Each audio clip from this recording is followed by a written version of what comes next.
ಮೈಸೂರಿನ ದೊಡ್ಡ ಗಡಿಯಾರ ನೀವೆಲ್ಲ ನೋಡಿರ್ತೀರಾ, ಆದರೆ ಅದನ್ನು ಸ್ಥಾಪಿಸಿದ್ದು ಯಾರು ಅಂತ ಗೊತ್ತಾ? ಮೈಸೂರಿಗೆ ಫಸ್ಟ್ ಸ್ಟೇಟ್ ಬ್ಯಾಂಕ್ ತಂದವರು ಯಾರು ಅಂತ ಗೊತ್ತಾ?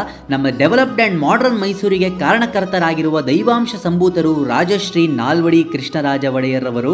ಕನ್ನಡದ ಕನ್ನಡಿ ಅಂತ ಒಂದು ಸಂಸ್ಥೆ ನಮ್ಮ ನಾಲ್ವಡಿ ಕೃಷ್ಣರಾಜ ಒಡೆಯರ್ ಅವರ 141ನೇ ಜಯಂತ್ಯೋತ್ಸವ ಆಚರಿಸುವುದಕ್ಕೆ ಇಡೀ ಜೂನ್ ತಿಂಗಳನ್ನು ನಾಲ್ವಡಿ ಪರ್ವ ಅನ್ನೋ ಕಾರ್ಯಕ್ರಮದಲ್ಲಿ ಪಾರಂಪರಿಕ ನಡಿಗೆ ಅಂದರೆ ಹೆರಿಟೇಜ್ ವಾಕ್ ಮೂಲಕ ಆಚರಿಸುತ್ತಿದ್ದಾರೆ.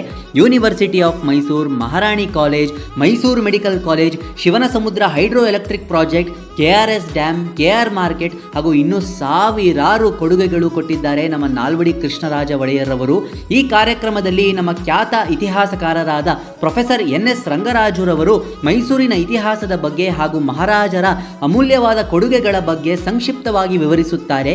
ಈ ಸಂಸ್ಥೆಯ ಮುಖ್ಯಸ್ಥರಾದ ಗಣೇಶ್ ಪ್ರಸಾದ್ ಅವರು ಕರುನಾಡ ಕನ್ನಡಿ ರಾಜಶ್ರೀ ನಾಲ್ವಡಿ ಅನ್ನೋ ಒಂದು ಪುಸ್ತಕ ಕೂಡ ಬಿಡುಗಡೆ ಮಾಡಿದ್ದಾರೆ. ಈ ಪುಸ್ತಕವನ್ನ ಕೊಂಡುಕೊಳ್ಳುವುದಕ್ಕೆ ಅಥವಾ ಈ ಕಾರ್ಯಕ್ರಮದಲ್ಲಿ ನೋಂದಾಯಿಸಿಕೊಳ್ಳುವುದಕ್ಕೆ ಇವರ ಇನ್ಸ್ಟಾ ಪೇಜ್ ಕನ್ನಡದ ಕನ್ನಡಿನ ಕಾಂಟ್ಯಾಕ್ಟ್ ಮಾಡಿ. ಮುಂದಿನ ವಿಡಿಯೋಲಿ ಸಿಗ್ತೀನಿ. ನಮಸ್ಕಾರ.